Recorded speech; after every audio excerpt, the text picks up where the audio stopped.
Ito na nga mga lods ang matagal na nating hinihintay. Ang new chapter ng manhwa na The Beginning After the End ay lumabas na mga lods, kaya wag na nating patagalin pa. Let's go! Sisimula ang chapter mga lods after the meeting, naiwan sina Arthur at Sylvie na mag-isa sa loob ng silid. Tahimik na naglakad si Arthur patungo sa kanyang kwarto, magulo ang iniisip. Tahimik naman na sumusunod si Sylvie sa likuran niya. Agad niyang napansin ang bigat na daladala ni Arthur, kaya ginawa niya ang matagal na niyang pinagpapraktisan para ibahin ang mood. Binalot ng kulay ube na liwanag ang kanyang mga paa habang ipinagmamalaki niyang kayang-kaya niyang baguhin ang kanyang kaliskis into different kinds of outfits. Umikot siya at parang sumasayaw sa harap ni Arthur, puno ng excitement ang mukha niya. Dahil doon, bahagyang napangiti si Arthur at curious na tinanong kung ano pa ang kaya nitong gawin. Ipinaliwanag ni Sylvie na focused siya sa pag-a-adjust sa kanyang new two-legged form. Aminado siyang hindi pa siya masyadong sanay sa instability ng legs nito. Pero ngayon, naiintindihan na niya kung bakit mas preferred ng iba ang ganitong anyo. Namangha si Arthur habang nakikinig. Sa isip niya, kahit libo-libong beses na silang nag-usap through their mind link, iba pa rin pala ang feeling kapag face-to-face silang nag-uusap ng ganito. Nagpatuloy si Sylvie sa pag-e-explain na mas madali raw manipulahin ang mana at maging ang ether sa form na to kumpara sa iba niyang forma. Dahil doon, naalala agad ni Arthur kung bakit mas pinipiling magmukhang tao ang mga Inri kaysa manatili sa dragon form. Sa kuryosidad, tinanong niya si Sylvie tungkol sa tunay na kakayahan niya ngayong tuluyan nang nabasag ang seal sa kapangyarihan niya.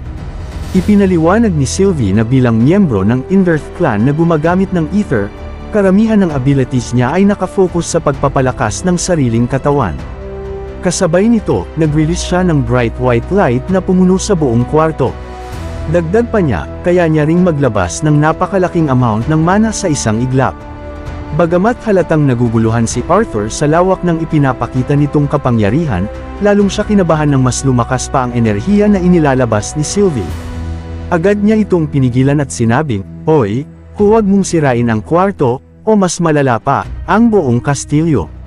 Napatawa si Sylvie at pabiro nitong tinukso si Arthur, natatakot na ba ang makapangyarihang yan sa isang maliit na babae? Hindi nagpatalo si Arthur at sagot niya, mahirap naman tawaging munting babae, ang isang nilalang na may matutulis na sungal. Tsaka madalas ka pa rin matisod sa sarili mong mga paa, mas mabuti nang huwag mong ilagay sa panganib ang lahat ng nasa kastilyo.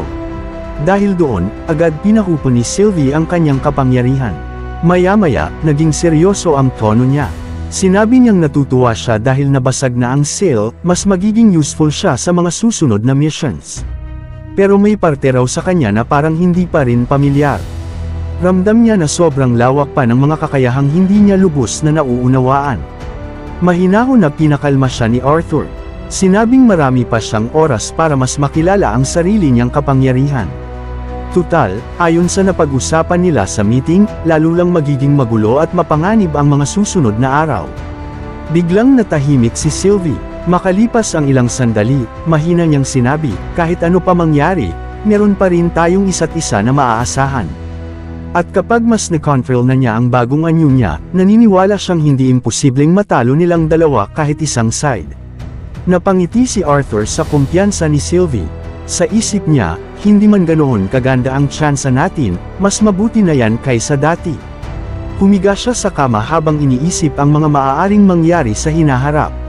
Muling nagsalita si Sylvie at iminungkahi na magsanay silang dalawa bago sumabak sa next mission kung may time. Gusto raw niyang subukan hanggang saan ang control niya sa ether sa bagong form na to. Napabuntong hininga si Arthur at sinabing, sana swertehin pa tayo at makatulog ng maayos kahit isang gabi na walang gulo. Ngunit biglang sumagot si Sylvie na parang naagaw ang katahimikan. At sa mismong sandaling iyon, may kumatok sa pintuan ng kanilang silid. Pagkabukas, agad na nagbigay galang ang isang sundalo kay Arthur at humingi ng paumanhin sa pag-abala sa ganitong oras ng gabi.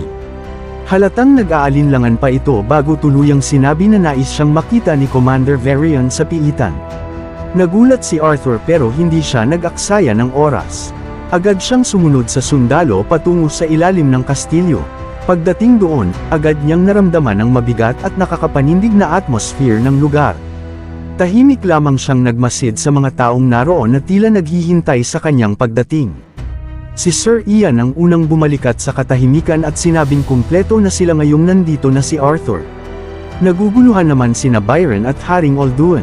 Tinanong nila kung ano ba talaga ang dahilan ng biglaang pagpupulong at bakit hindi na lang ito hinintay hanggang umaga. Agad nagpaliwanag si Varian. Itinuro niya ang isang lalaking nakatikip ang mukha sa tabi niya at sinabing si Ento ang nagdala ng balita. May isa na raw sa mga bilangguang nagsalita. May sinabi si Ento sa sariling wika, pero si Varian lang ang nakaintindi kaya siya na ang nagsalin. Ayon sa balita, napagsalita na raw si Gentry, isa sa mga bihag. Agad na nagtanong ang Reyna kung ang tinutukoy ba nila ay ang retainer. Umiling si Varian at sinabing hindi pa sila sigurado. Napatanong si Arthur kung nasaan na si Gentry at bakit naghihintay lang sila sa labas imbes na pumasok na. Ipinaliwanag ni Ento na paparating na si Master Gentry. Ilang sandali pa, biglang bumukas ang mabigat na pintuan sa dulo ng pasilyo. Makapal na usok ang lumabas bago dahan-daw ang lumitaw ang isang kamay. Maya-maya, tuluyang lumabas ang isang matandang lalaki habang walang emosyon na pinupunasan ang dugo sa kanyang kamay gamit ang basahan. Agad siyang tinawag ng isa sa mga naroon at tinanong kung ano ang nangyayari. Humingi ng paumanhin si Gentry sa lahat at ipinaliwanag na inaayos lang niya ang restraint system ng retainer nang bigla siyang tawagin ito. Hindi na napigilan ng hari ang pagkamausisa at agad na tinanong kung ano ang sinabi ng retainer at kung tuluyan na ba nila itong napasuko. Umiling si Gentry at sinabing hindi pa rin nila nababasag ang katahimikan nito. Biglang tumaas ang boses ng Reyna ng mga elf sa inis. Bakit niyo pa kami kinakaladkad pababa dito kung wala naman palang mahalagang resulta? Habang sinusubukang pakalmayan ng Haring Eth ang Reyna, inayos ni Gentry ang kanyang salamin bago muling nagsalita. Bagamat hindi pa raw nila napapagsalita ang retainer, sa tulong niya ay sa wakas ay nagsalita na rin ang traidor na si Rhodys. Pero may isang kondisyon, si Arthur lang daw ang gusto nitong kausapin. Biglang nabalot ng katahimikan ang buong lugar. Lahat ng mata ay napatingin kay Arthur, at maging siya mismo ay hindi maitago ang gulat sa mukha. Hindi rin maitago ni Byron ang galit niya. Mariin niyang sinabi na si Rhodys ang dahilan kung bakit nahati sa dalawa ang kaharian ng mga dwarf at nadungisan ang kanilang pangalan bago ito umalis at iniwan sa kanila ang gulo. Para sa kanya, wala itong karapatang magdikta ng kondisyon. Napaisip ang hari at nagtanong kung posible kayang may balak itong makipagkasundo kay Arthur. Pero ayon sa Reyna ng mga elf, kung simpleng kasunduan lang ang pakay, sana ay kinausap na lang nito si Varian o ang iba pang miyembro ng konseho. Tumingin si Varian kay Arthur at mahinang nagtanong kung baka may kinalaman ito kay Elijah. Bahagyang yumuko si Arthur bago tahimik na sumagot na iyon din ang kanyang kinatatakutan. Sa isip niya, hanggang ngayon wala pa rin silang ideya kung nasaan si Elijah o ano na ang totoong nangyari. Sa sandaling iyon, muling bumalik sa alaala ni Arthur ang mga araw kasama si Elijah, ang masasayang tawa pagkatapos ng misyon, ang mga panahon sa Zai Academy. Naalala niya ang dating Elijah, mabait at mapagkakatiwalaang kaibigan. Natigilan si Arthur sa pag-iisip nang biglang umubo si Gentry para makuha ang atensyon nila. Ipinaalala nito sa konseho na napakahirap para sa kanya na mapasunod at mapapagsalita si Rhodys. Kaya mas mabuting samantalahin na nila ang pagkakataon habang handa pa itong magsalita. Muling tumahimik ang buong silid. Dahan-daang napatingin si Arthur kay Varian at nakitang tahimik itong tumango bilang pahintulot. Sa huli, kumakbang si Arthur patungo kay Gentry at walang pag-aalinlangang sinabing, "Pangunahan mo na ako." At lumipat tayo ng scene. Sa isang masukal na kagubatan malapit sa ilog, tahimik na nililinis ng isang alakrayan na si Sirs ang kanyang katawan matapos ang kanilang operasyon. Siya ay bahagi ng grupo na gumagamit ng triangle formation sa loob ng gubat para maiwasang matuntan ng kaaway. Habang pinupunasan niya ang dugo at putik sa balat, napatingin siya sa sugat sa kanyang kamay at napaisip kung sulit ba talaga ang palihim niyang pag-alis sa kampo. Naiintindihan niya kung bakit nag-aalala si Maeve, pero hanggang ngayon ay matagumpay naman nilang naiiwasan ang mga elf. Isa pa, paano niya magagawa ng maayos ang misyon kung punong-puno siya ng dugo at dumi? Habang abala siya sa paglilinis, may kakaibang presensya ang naramdaman niya mula sa kailaliman ng kagubatan. Kasabay nito, isang mahinang kalansing mula sa mga dahon at sanga. Agad siyang napalingon at nakita niyang si Cole pala ang lumapit. Nagulat at bahagyang nena si Cersei. Tinanong niya kung bakit ito sumunod at kung kaya pa nitong panatilihin ang barrier kahit ganito kalayo mula sa kampo. Nag-aalangan sumagot si Cole at sinabing hindi niya kayang mapanatili ang barrier ng mag-isa. Sumunod lang daw siya para siguradong maayos si Cersei. Malamig ang sagot ni Cersei. Ipinaalala niyang hindi sila dapat narito at kailangan na nilang bumalik agad. Kapag nalaman daw ni Finn na pareho silang umalis, siguradong pagbabayaran nila iyon. Kaya agad silang naghanda para bumalik. Pero bago pa sila makalayo, biglang may kakaibang presensya na naramdaman si Cersei sa likuran ni Cole. Mula sa kadiliman, 4 na palaso na nababalutan ng berdeng aura ang mabilis na sumugod patungo sa kanila. Sa kabutihang palad, mabilis na nag-react si Cole at naglabas agad ng barrier para harangin ang pag-atake. Kasabay nito, sumigaw si Cersei at inutusan siyang tumakbo na. Nararamdaman daw niya ang 3 kalaban at kailangan nilang makabalik agad sa kampo. Mas handa raw lumaban sina Finn at Maeve. Habang mabilis silang tumatakbo sa gitna ng gubat, lalong nila nararamdaman ang paglapit ng mga humahabol. Nang lingunin nila ang likuran, nakita nilang mabilis na sila naabutan ng mga elf. Pero bago pa sila tuluyang mahuli, eksaktong dumating ang kanilang mga kasama. Sa isang iglap, hiniwas sa dalawa ng isang alakraye ng elf na humahabol kina Cersei.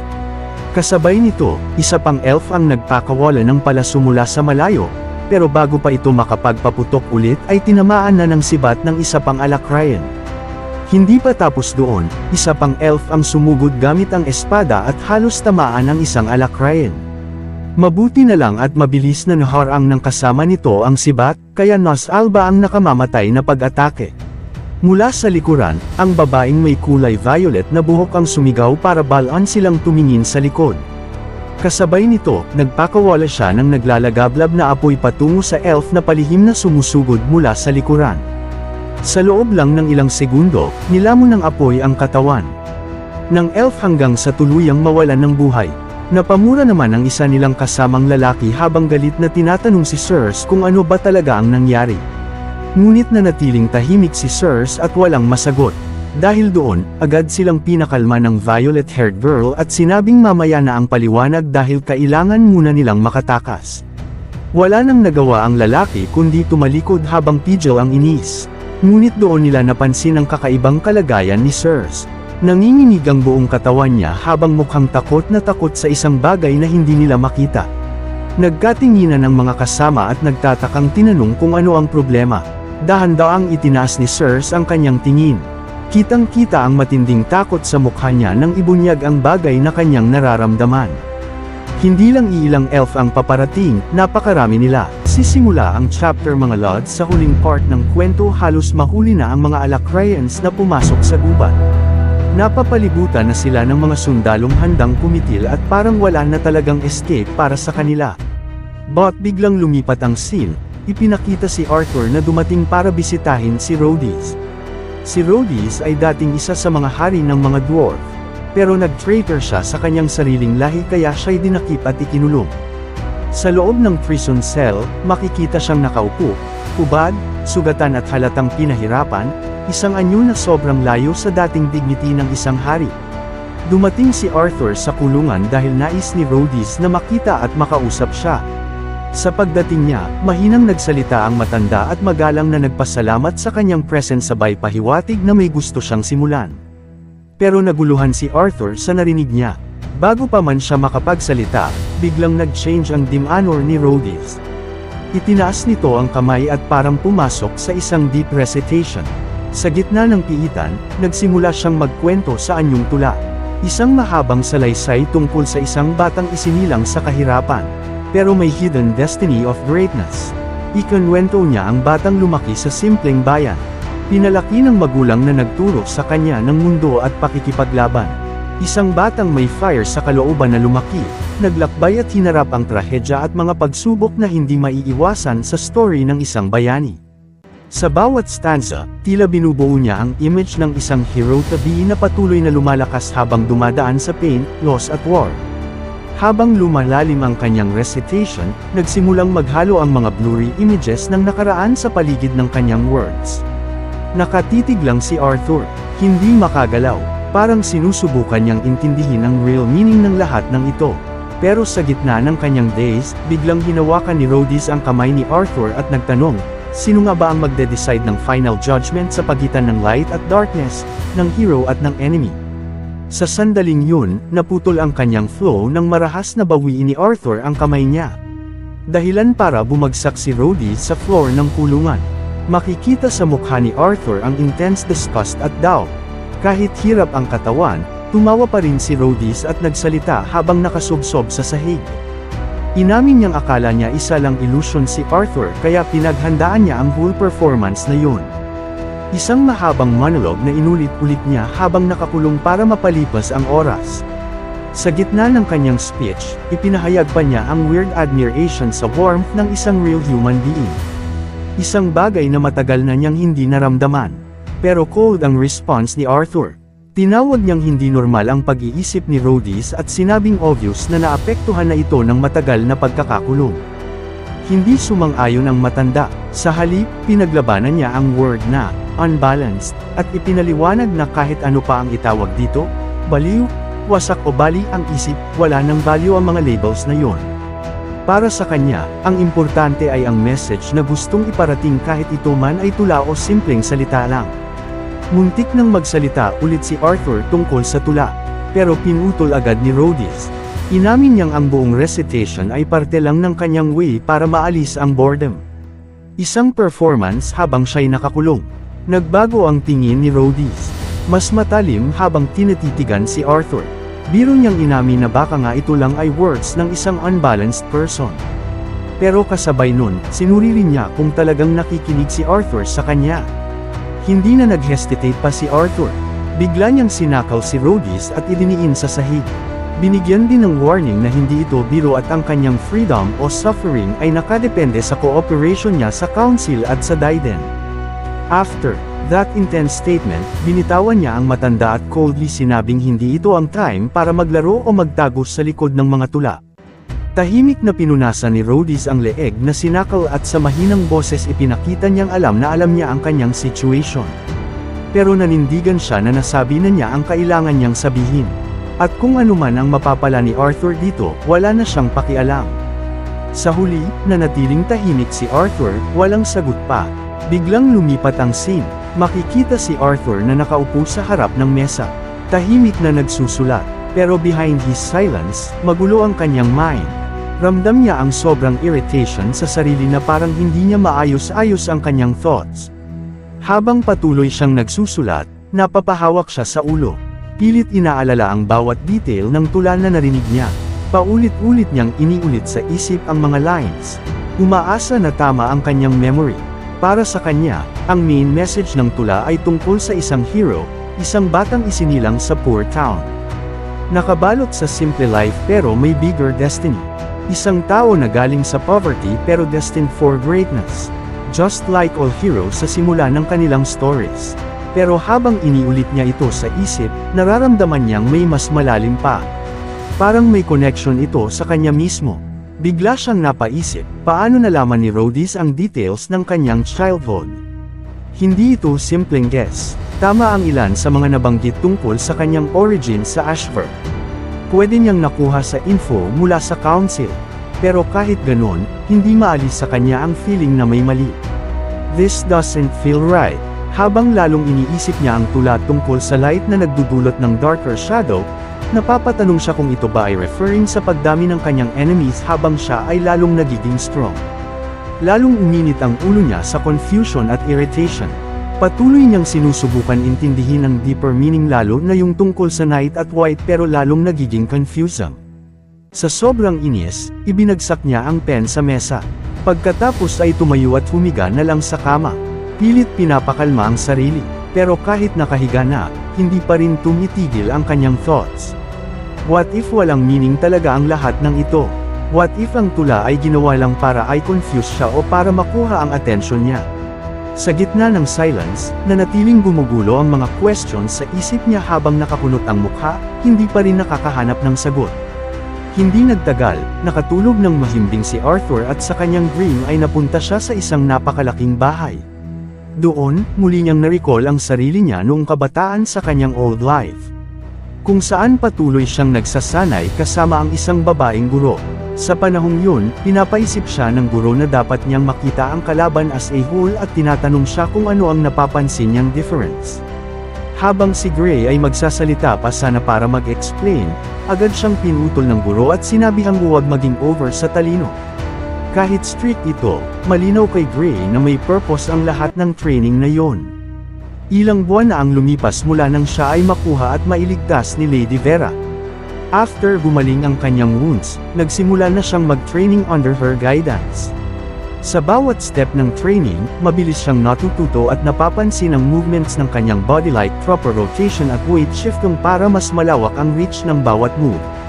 Para kay Gray, kahit intense at brutal ang style ng guro, may special warmth pa rin behind her cold personality. After training, sabay silang naglakad palabas. Habang tinitingnan ang marks ng training sa lupa, pinuri siya ng guro sa kanyang progress. Pero ipinahiwatig din na kung hindi niya napansin yun, hindi siya deserving. Hindi na tinapos ng guro ang sinabi. Kaya dinugtungan ni Gray na kung hindi ba siya deserving na maging student at sa isip niya ramdam niyang tama ang guro. Bigla siyang natapot sa likod kaya muntik siyang matambak. Sa kabila nun, napansin din niya kung gaano kayaman at powerful ang home ng kanyang guro. Pagdating sa lugar na parang may malaking pool, napaisip si Gray kung paano pa siya lalong magiging amazed. Napansin niya ang mga isdang lumalangoy at na-realize niyang never pa siyang nakakita ng live fish na ganun kalapit.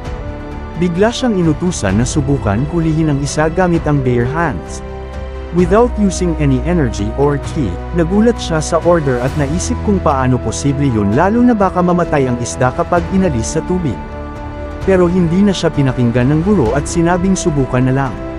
Sinunod niya at paulit-ulit na sinubukang hulihin ang isda gamit ang hands. Pero sobrang bilis ng mga ito kaya wala siyang nahuli. Sa huli, nauwi sa pagkahulog sa tubig at inis na napatingin sa guro. Parang nagtatanong kung ano ba talaga ang point ng exercise na yon. Imposible hulihin ang isda gamit lang ang kamay. Sinabi ng guro na may hawak na siyang isda. Parang pinipilit patunayan ang point. Magsasalita pa sana si Gray para tumutol at sabihing impossible yun. Pero naputol agad nang makita niyang totoo. May isda nga sa kamay ng guro. Gulat na gulat si Gray kaya pinakiusapan na ulitin. Hindi tumanggi ang guro. Sa pagkakataong yun, dahan-dahan niyang ginawa ang pagkuha gamit ang dalawang kamay. At sa paraang halos di makapaniwala si Gray, parang kusang pumasok ang isda sa palms niya without disturbing the water. Maingat na itinaas ng guro. Hindi napigilan ni Gray at napa-admit na lang sa shock. Sinasabi niyang hindi niya gets kung paano nangyari yun lalo na sobrang slow ng movements ng guro. Maya-maya may pumasok sa isip niya kaya napasigaw siya. Sinanay ba ng guro ang mga isda para kusang lumangoy papunta sa kamay? Tahimik na sumagot ang guro. Parang may irritation at sinabing wala siyang time for nonsense. Kaya agad umatras si Gray sa hinala niya at inamin na unlikely nga. Doon ipinaliwanag ng guro ang real point. Ang isda at si Gray ay magkatulad, beings na madaling malinlang ng natural movements nila. Ginamit niya yun hindi para ipakita control sa isda kundi para ipakita kay Gray kung gaano siya reliant sa instinct kaysa sa true understanding. Bigla at walang warning, inatake ng guro si Gray. Mabilis siyang nakaiwas pero obvious na nagulat pa rin. Habang ready ulit ang guro, sinabi niyang sobrang bilis ng reaction ni Gray. Nakakatakot nga pero puro natural at uncontrolled, tulad ng isda na sumusunod lang sa flow ng tubig. Hindi gets ni Gray kaya tinanong niya ano ang ibig sabihin ng uncontrolled. Ipinaliwanag ng guro na kapag may kalaban na gumalaw, agad nagsesend ang brain ni Gray ng reaction sa body. Maganda laban sa weak opponents o beginners. Pero versus stronger at experienced foes, nagiging weakness kasi readable ang moves niya. Gamit ang example ng isda, ipinaliwanag na alam niyang uusad ito ng tama kapag sinubukan niyang duckmain. Kaya easy niyang na-control. Sa puntong yun, napakamot na lang ng ulo si Gray at tinanong kung paano niya matututunan eye control yun. Simple ang sagot ng guro, hindi puro reaction, dapat may decision bago kumilos. Naguluhan si Gray at tinanong kung hindi ba sinang yun. Ipinaliwanag ng guro habang tinatapik ang ulo niya na malaking difference. Ang isa ay automatic, ang isa ay intentional. Hanggang ngayon basic conditioning pa lang ang natutunan ni Gray. Pero oras na para turuan siyang mag-respond with thought. Hindi basta sumusunod sa instinct. Bigla nagbiro si Gray na ito na ang exciting part. Pero sinagot ng guro na para sa kanya lang yun fun. Aalis na sana sila nang dumating ang butler na may balita. Tinawag ang guro at iniulat na may urgent call para kay Gray galing kay Nico. May explosion sa W at isinara ng enforcers ang school. Bawal lumapit ang lahat hanggang sa next notice. Sa narinig, nanlaki ang mata ni Gray at halos walang masabi. Agad na banggit ang name ni Nico with heavy worry. Tahimik na naglakad palayo ang guro mula sa pool at sinabihan si Gray na puntahan na ang kaibigan at asikasuhin ang situation. Bago tuluyang umalis, iniwan ang last reminder, ang taong nagpapanik ay pwedeng malunod kahit sa maliit na patak ng tubig, habang ang kalmadong tao ay kaya tumawid sa pinakamalawak na dagat. Dahil cancelled ang class for that day, sinabi niyang ipagpapatuloy ang training sa reaction sa susunod. Walang doubt, tumakbo si Gray palabas habang tahimik na pinagmamasdan ng guro ang kanyang pagtakbo papaalis. Nagsisimula ang chapter mga lods, kitang-kita ang matinding worry sa kanyang face habang dali-dali niyang tinungo ang telephone at agad itong dinampot. Sa kabilang linya, nanginginig ang boses ni Nico. Halos hindi na siya makapagsalita. Tila wala sa sarili sa sobrang panik hanggang sa makabawi siya ng kaunti. Nanginginig na inamin niya na hindi niya alam kung ano ang nangyari. Ilang days lang daw ang nakalipas ng last check niya ang kondisyon nito at maayos pa naman ang lahat. Pero bigla na lang nagka-problem ang Kira's trainer at feeling niya siya ang may kasalanan sa lahat ng Agad namang sinubukan ni Gray na pakalmihan si Nico. Hindi niya masyadong naiintindihan ang sinasabi nito kaya mahinahon niyang pinayuhan itong calm down muna at mag-explain ng maayos. Sa gitna ng stuttering at paghikbi, tuluyang nabanggit ni Nico ang reason ng kanyang takot, si Cecilia. Nagkaroon na naman daw ito ng isa sa kanyang accidents. Halos nagmamakaawa si Nico nang hingin kay Gray na pumunta sa school. Habang nakikinig si Gray, parang natigilan siya. Hindi niya alam kung ano ang dapat gawin kaya tahimik lang siyang nakinig sa kabilang linya. Nagpatuloy si Nico at ipinaalam na andoon na ang mga enforcers. They're conducting an investigation, nagtetanong sa mga students at nagko-collect ng information. Ramdam na ramdam sa boses ni Nico ang intense fear habang iniisip ang possibility na baka kunin si Cecilia. Sa huli, hindi na niya napigilan ng tears habang paulit-ulit na nagmamakaawa at humihingi ng help. Sa mahinang voice, agad na nagtanong si Gray tungkol sa kondisyon ni Cecilia. Ang tanging gusto niyang malaman ay kung safe pa ba ito at hindi injured. Mabilis namang tiniyak ni Nico na okay si Cecilia at walang serious injury. Pero may bigger problem pa raw. Matindi talaga ang nangyari. Sa sobrang loss of control, winasak daw ni Cecilia ang part ng administration building ng academy. Dahil dito, napaisip ng malalim si Gray. Alam niyang kapag hihingi siya ng permission kay Lady Vera para pumunta sa academy, malamang babawalan lang siya nito. Sasabihin lang na wag makialam at I live na lang sa enforcers ang lahat. Kaya kahit heavy sa kanyang heart, sinabi na lang ni Gray na pinaiiwas ang lahat sa area at hindi rin naman siya papapasukin kahit magpunta siya roon. Sa kabilang linya, halos whispering na lang ang reply ni Nico. Kung hindi man siya makakapunta sa school, baka naman pwede silang mag-meet sa ibang place para mapag-usapan ang dapat gawin in case na subukan talagang I-lock up si Cecilia. Pero hindi na natapos ni Nico ang kanyang sasabihin dahil agad siyang pinigilan ni Gray. Ipinaalala nitong hindi pa naman nila sure kung mangyayari nga iyon kaya wag agad magpanik. Para kay Gray, ang taong puno ng fear ay madaling malunod kahit sa shallow water. Pero ang kalmadong tao ay kaya tawirin kahit ang malalawak na ocean. Ang importante muna ay manatiling calm. Dahil dito, unti-unting kumalma si Nico at nagtanong kung saan sila pwede magkita. Instead of giving a location, humingi ng sorry si Gray. Hindi siya makakaalis dahil may lessons pa siyang kailangang i-handle. Gayunpaman, sinubukan niya pa rin na i-lighten ang mood ni Nico. Tiniyak niyang magiging okay din ang lahat at pinayuhan itong iwas muna sa trouble. Sa isip ni Gray, baka isa pang ang good opportunity ito para manotice ng iba ang kondisyon ni Cecilia at finally makahanap ng proper help para sa kanya, hindi na lang umaasa sa inventions ni Nico. Tahimik na lang na tinanggap ni Nico ang sinabi ni Gray. Nagsorry pa ito at sinabing naiintindihan niyang marami ring burden si Gray lalo na't sinusubukan nitong i-perform ang heavy role bilang hari. Sa huli, nag-decide si Nico na i-end ang call. Pero bago tuluyang ibaba ang phone, nakiusap si Gray na i-call siya ulit once they know na kung ano ang plano ng enforcers. After that, ang tunog na lang ng pagbaba ng telephone nang umalangaw sa room habang nakatayo pa rin si Gray, parang may mabigat na iniisip. At pagbalik sa present, habang nakahiga pa si Arthur, bumalik sa kanyang memory yung event na yon. Paulit-ulit niyang kinukumbinsi ang sarili na magiging okay ang lahat. Kapag paulit-ulit daw sinasabi sa sarili mo ang isang bagay, darating ang time na magsisimula kang maniwala. Pero para kay Arthur o Gray, ang memory ng araw na yun ay isa sa mga bagay na hinding-hindi niya makakalimutan. Dream man yun o hindi, biglang shift ang scene sa madilim na prison cell kung saan naroon ang isang old man na tahimik na nakikipag-usap sa kanyang assistant. After the series of chaos last night, ipinaalala niya rito na pagkatapos lang ng tasks ay mas mabuti nang mag-rest agad. Tahimik na tumango ang kanyang subordinate bago umalis para sundin ang order.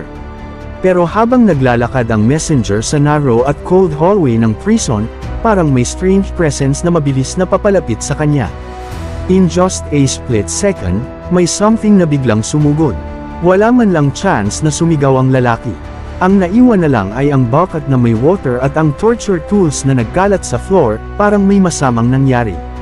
Meanwhile, sa float ng castle, makikita si Arthur na naglalakad pababa papunta sa prison habang tahimik na nagrereklamo sa sarili niya.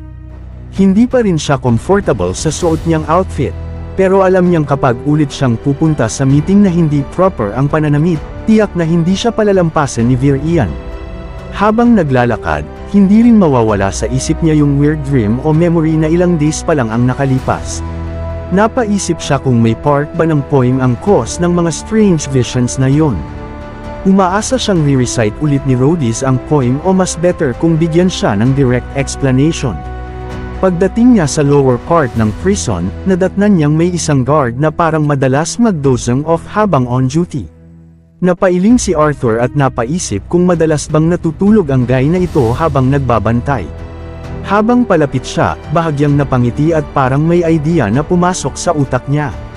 Gusto niyang i-test kung mararamdaman ba ng guard ang kanyang presence, isang bagay na kahit ang wild raptor squirrels ng Ots ay hirap ma-detect. Pero kahit dahan-dahan lang ang lakad niya, biglang gumalaw ang ears ng guard. Kahit mukhang antok ito, automatic na kumilos ang body niya. Mabilis na hinayla ang sword at itinapat sa direksyon ni Arthur. Pero agad ding natigilan ng guard nang marealize kung sino ang nasa harap. Si General Arthur pala. Agad siyang nagsorry at nag-explain na feeling niya may stealthy na lumalapit sa kanya. Napangiti lang si Arthur at inamin na sadya talaga niyang tinatry i-check kung gaano ka-sharp ang senses nito. Nang tanungin niya kung hindi ba ito natutulog, nagmakaawa agad ang guard na wag siyang i-report kay Commander Veer Ian. Ilang days na lang daw ang natitira sa guard duty niya. At kung magtatagal pa, baka mapilitan na siyang tumakbo sa walls para lang hindi mag-weak ang muscles niya. Bahagyang natawa si Arthur habang nagpapakita ng understanding. Inamin niyang na-impress siya sa sharp instincts ng guard at sinabing tama nga si Veer Ian. Talagang top-notch ang senses nito. Nahihiyang ngumiti ang guard at sinabing maraming beses na niyang nasave ng kanyang instincts ang buhay niya. Dahil dito, agad siyang nag-offer na samahan si Arthur sa pagbisita sa prisoner. Nang tanungin ni Arthur kung andoon pa rin si Gentry, ngumiti lang ang guard at sinabing hindi niya maalala ang time na wala ito sa prison. Habang naglalakad sila sa loob, hindi maiwasan ni Arthur na mapangiwi sa smell ng place at nag-joke kung talagang natutulog ba si Gentry roon sa kabila ng baho. Tumango ang guard at sinabi, oo, sa huli, pareho silang napailing sa pag-carry. Napatanong pa si Arthur kung may sariling room ang guard. Malayo sa depressing place na iyon, masiglang sumagot ang elf na oo at hindi na raw siya makapaghintay na matapos ang duty para makauwi. Nagulat si Arthur at napatanong kung hindi na ba ito babalik sa field duty. pero nilinaw ng guard na magpapatuloy pa rin siya sa service sa forest, doon daw niya tunay na tinatawag na home. Napangiti si Arthur at napakamot sa ulo habang naalala ang first time niyang makarating sa Elshire Forest noong bata pa siya. Isang aksident na halos hindi niya malampasan. Nagtataka namang nagtanong ang guard kung paano siya nakaligtas dahil hindi maraming tao ang nakakapasok sa forest at nakakabalik ng buhay. Ngunit ngumisi lang si Arthur at sinabing ikukwento niya iyon kapalit ng reason kung bakit nademo ang guard. Napatawa na lang ang elf at sinabing mukhang pareho na lang silang hindi malalaman ang answer. Pagdating sa mismong cell, nadatnan nila ang old guard na deeply sleeping. Hindi makapaniwala si Arthur at napaisip kung doon nga ba talaga ito natutulog. Kaya agad niyang binagbog ang door. Gulat na nagising ang matanda. Halos hindi alam ang nangyayari hanggang maisuot ang glasses at makita kung sino ang nasa harap. Agad niyang na-recognize si General Arthur at nag-joke pa kung ano ang reason ng honor na ginambala ang kanyang rest. Magaan lang nang umiti si Arthur at sinabing binabalik lang niya ang favor from last night. Hiniling niyang i-open sandali ang cell ni Rhodes dahil may itatanong lang siya. Habang kinukuha ang key, humingi ulit ng sorry ang matanda tungkol sa council meeting. Sigurado raw siya na may important info na ibubunyag ang traitor. Napaisip si Arthur at sinabing possible nga na may sasabihin ito dahil may ilan pa siyang questions. Pero hindi niya natapos ang sasabihin nang mabuksan ang door, bigla siyang natigilan. Sa loob ng cell, bumungad sa kanila ang bloody body ni Into, ang assistant ng matanda. Nakahandusay sa floor at mukhang walang buhay na. Mas lalong shocking ang next na nakita nila. Sa pinakaloob ng cell, naroon ang prisoner na si Uto. Pero hindi na rin maganda ang nangyari sa kanya. Ang buong body nito ay parang tinaga taga ng sharp shadow spikes na naka-embed sa flesh. Nanlaki ang eyes ni Arthur habang sinusubukang i-process ang nangyari. Hindi niya ma-imagine kung paano ito posible, lalo pat dapat ay naka-restrain ang mana ng prisoner. Nagmadali ang matanda na lapitan si Into para i-check kung may buhay pa. Habang ang elf guard naman ay mabilis na nag-scan sa paligid. Pero kahit gaano ka-alert, wala siyang na-detect na ibang presence. Nakatulala si Arthur, pilit na iniintindi ang mystery sa harapan niya. Impossible, nakakabit pa rin ang restrainer. Kung ganoon, sino ang may kagagawan? Ngunit nang lingunin niya ang isa pang cell, mas lalo siyang na-shock. Doon, nakahandusay ang cold body ng former Dwarf King. Patay na ito. Nagsisimula ang chapter sa labas ng isang floating castle at dito nagtipon ang council sa gitna ng mabigat na katahimikan. Sa harap nila nakaluhod ang matandang witness. Nanginginig ang buong katawan niya habang walang tigil ang pag-iyak. Halatang takot na takot ang kanyang kalooban at ang bigat ng konsensya ay pilit siyang dinudurog sa harap ng pinakamataas na assembly. Si Vir Ian ang unang nagsalita. Hinihiling niya sa matanda na i-reveal ang lahat ng nalalaman niya tungkol sa nangyari sa prison. Sinikap niyang panatilihing calm ang usapan. Subalit bago pa man makapagsalita ng maayos ang witness, nakialam na agad ang Queen. Pinapatag si Jenfrey at sinubukan nilang bigyan ng encouragement ang matanda para maging strong at magsalita. Pero hindi na napigilan ng matanda ang emotions niya. Sa halip na clear na testimony, inamin niya na pwede sana niyang napigilan ang tragedy kung nagising lang siya sa tamang oras. Yung pagsisisi na yon ang tuluyang nagpatamba sa kanya. Dahilan para lalong humagulgol. Sumunod na nagtanong ang King, sinusubukan niyang alamin kung may narinig man ang matanda noong gabing yun. Wala pa rin maayos na sagot na nakuha. Ang tanging tugon niya ay patuloy na pag-iyak. Kaya napilitan ang council na humingi ng testimony mula sa iba pang nandun. Isang elf ang nagbigay ng statement. Tiniyak niya na kung may kaguluhan man o fighting sa prison, siguradong narinig niya yun kahit mula sa first floor. Ang pananalita niya ay nagbigay diin sa kakaibang silence na bumalot sa buong incident. Kasunod nito, inilatag ang report ni Arthur. Ayon sa kanya, pagdating nila sa prison ay patay na ang mga prisoners. Ang kanyang testimony ay hindi based sa hinala kundi sa mga detalye na nakita niya mismo sa lugar. Hiniling ng Queen ang mas clear na description ng scene. Kaya kahit patuloy ang paghikbi, pilit na nagsalaysay ang matandang witness. Ikinwento niya kung paano sila pumasok sa room at nadatnan ang mga arrows na nakabaon sa bawat sulok. Inilarawan niya ang isang prisoner na nakasabit sa isang arrow at yung isa naman nakasandal sa labas ng kanyang cell.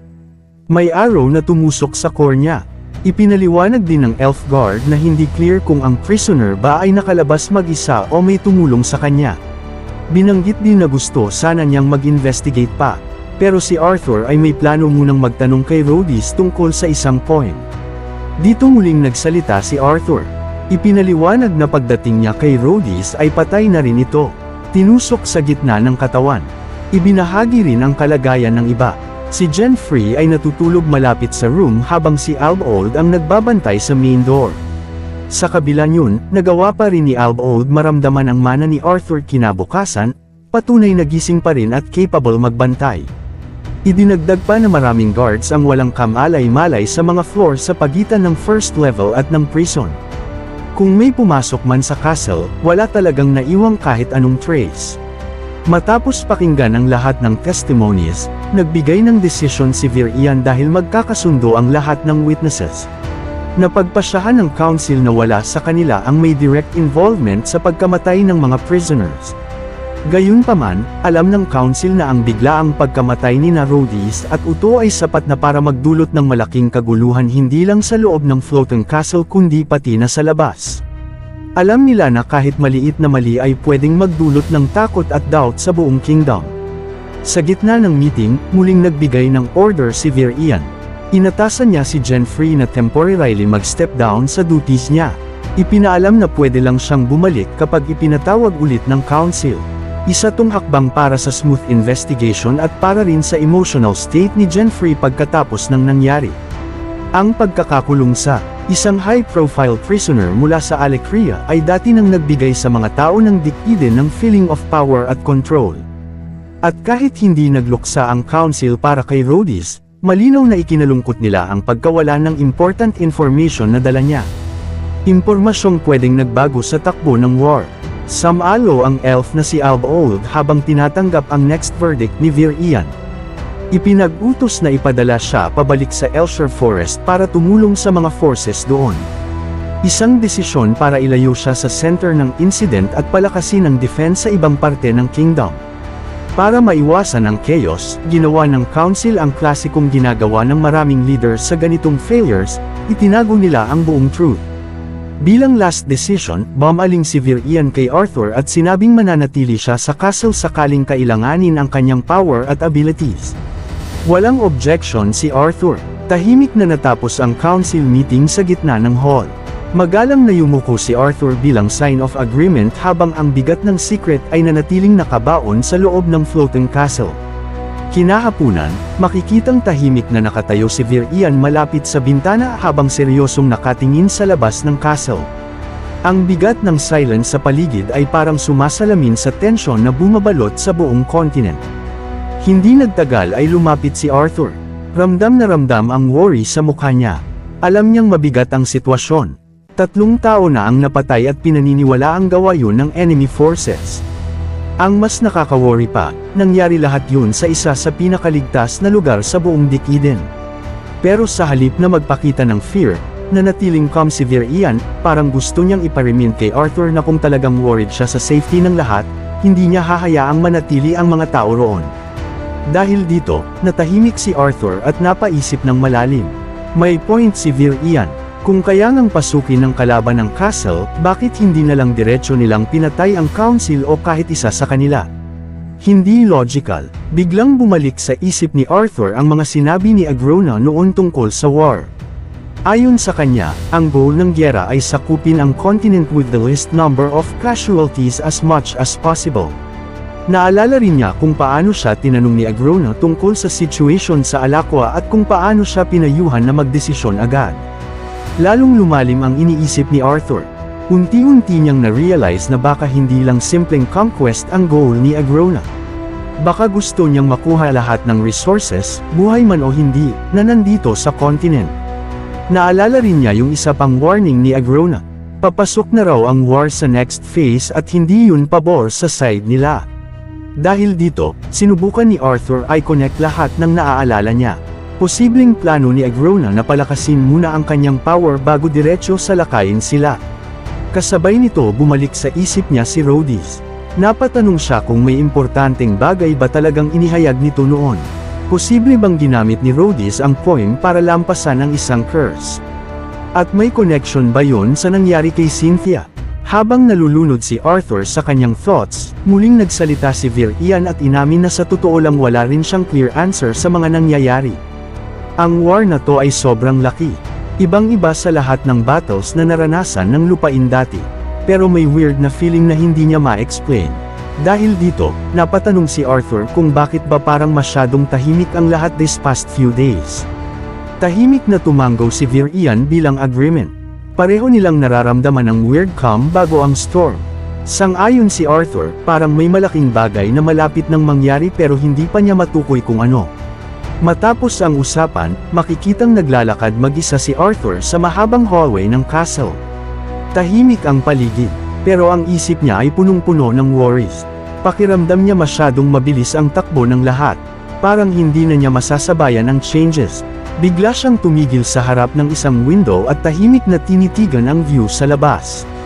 Habang nakatanaw, hindi niya maiwasang isipin kung tama bang magstay lang siya sa castle habang busy ang ibang general sa kani-kanilang missions. Nasa Ellen si General Aya para magbantay. Si General Mika naman ay nag-iimbestiga ng radical group sa Dark. Si General Very ay busy sa pagpapalakas ng defense ng major cities sa western coast. Si General Byron naman ay nagmomonitor sa Northern Grand Mountains para maghanap ng signs ng retainers o spies. Sa kabila ng lahat, hindi magawang i-question ni Arthur ang desisyon ni Vir-Ian. Alam niyang may rason kung bakit siya pinapanatili dito. Kaya naisip niyang sulitin na lang ang oras niya rito. Hindi nagtagal ay nakarating siya sa door ng kanilang room. Mula sa loob ay may narinig siyang boses na parang masaya at may pakiusap. Pagpasok niya, nadatnan niya si Ellie kasama si Sylvie. Kitang-kita ang gulat ni Ellie sa bigla niyang pagdating. Habang sa isip niya naman ay narinig ang tahimik na message ni Sylvie na okay lang ang lahat. Agad lumapit si Ellie at may lamang na tanong kung bakit ang tagal daw niyang nawala. Napangiti lang si Arthur at sinabi na busy lang siya sa sunod-sunod na meetings pero free na siya ngayon. Hindi nagpahuli si Ellie at agad nagbiro, ibig sabihin ba nun, maglalaan ka na ng time para sa paborito mong kapatid. Tumango si Arthur at sinabing oo. Basta sumama siya sa training grounds kasi may ilang bagay silang kailangang i-test ni Sylvie bago ang real battle. Habang naglalakad sila papunta roon, kinausap ni Arthur si Sylvie mentally at tinanong kung ano ang pinag-uusapan nila ni Ellie kanina. Simpleng reply lang ang natanggap niya, paalala na nanumpa siya ng secrecy.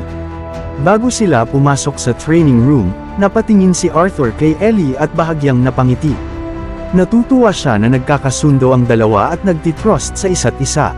Pagpasok, agad sinabi ni Arthur na kailangan muna sila mag-stretch bago magsimula.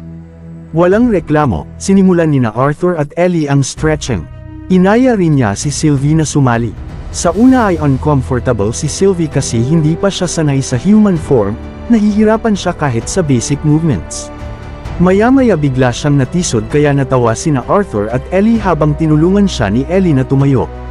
Pagkatapos ng light moment, sinabi ni Arthur na simulan na nila ang real training. Kaagad nag-prepare si Sylvie at ipinakita ang kanyang powers. Pinahinto muna niya si Arthur at sinabing manatili lang itong nakatayo sandali. Hindi nagtagal, nagtipon ng puting liwanag sa paligid niya bago naging isang mana arrow. Diretso niyang pinakawalan kay Arthur. Nagulat ng kaunti si Arthur pero mabilis ang reaksyon niya. Sa huling segundo bago tumama, nasalag niya gamit ang kamay. Pero hindi niya maitago ang surprise nang makita niyang may maliit na sugat sa braso niya. Tiningnan niya si Sylvie at agad tinanong kung kailan pa ito natutong gumawa ng mana arrow. Ipinaliwanag ni Sylvie na nakuha niya ang idea sa elementless mana ni Ellie, kung paano niya i-maximize ang kanyang abilities. Hindi nagtagal ay naghanda ulit siya ng bagong mana arrow at pinuntirya si Arthur.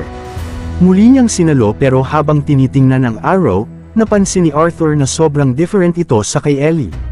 Mas dense ang mana, parang solid talaga.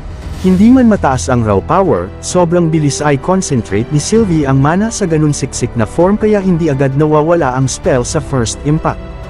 Patuloy na pinag-aralan yun ni Arthur at napagtanto niyang kahit nakuha ni Sylvie ang idea mula kay Ellie, magkaiba talaga ang composition ng kanilang spells. Habang nag-e-explain si Sylvie na ang mga dragon ay kayang manipulahin lang ang ether at purong mana. Parang may gusto pa siyang sabihin pero bigla siyang natigilan. Napansin yun ni Arthur kaya agad niyang tinanong kung anong problema. Nag-atubili si Sylvie bago aminadong kahit hindi pa siya sure sa pagstay niya sa human form. Mas lalo niyang nauunawaan ang kanyang core pero parang may something na hindi pa niya ma-reach.